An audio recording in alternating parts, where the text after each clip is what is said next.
কি রে মিনু, তোর কাকিমা কাল আবার জিজ্ঞাসা করছিল যে তোর বিয়ে কবে দেবো। কাকিমার কি আর কোনো কাজ নেই সারাদিন, শুধু আমার বিয়ে নিয়ে চিন্তা করা ছাড়া? আরে রাগ কেন করছিস? ওর কথা ছাড়, কিন্তু আমাদেরও তো বয়স হচ্ছে, কতদিন আর আছি? আমরা যখন থাকবো না, তখন তোকে কে দেখবে? আচ্ছা, এই জন্য আমার বিয়ে দিতে চাও তো? তাহলে যে ছেলেটির সাথে আমার বিয়ে দেবে, সে যে সারা জীবন আমার পাশে থাকবে, তার কি কোনো গ্যারেন্টি আছে আজকের যুগে?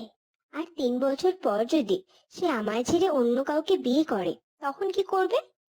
আর পেপারে তো রোজ দেখা যাচ্ছে পণের জন্য বধূ হত্যা, বধূ নির্যাতন।